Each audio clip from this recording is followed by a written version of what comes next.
Bumagsak at sumabog ang isang maliit na eroplano sa dulong bahagi ng runway ng Francisco B. Reyes Airport. Yan po yung Busuanga Airport sa barangay De Calachao sa Coron, Palawan.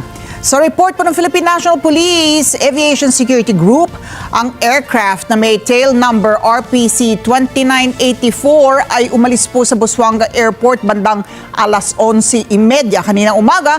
Ngunit ilang minuto pa lang itong makaraang mag-take off ay bumagsak na ang eroplano. Dalawang kumpirmadong nasawi sa pagbagsak ng nasabing cargo plane, kabilang ang piloto nito na kinilalang si Joseph Jao at co-pilot na si Alan Camilo. Agad na rumesponde sa crash site ang mga tauhan ng Busuanga Aircraft Rescue and Firefighting at Busuanga BFP.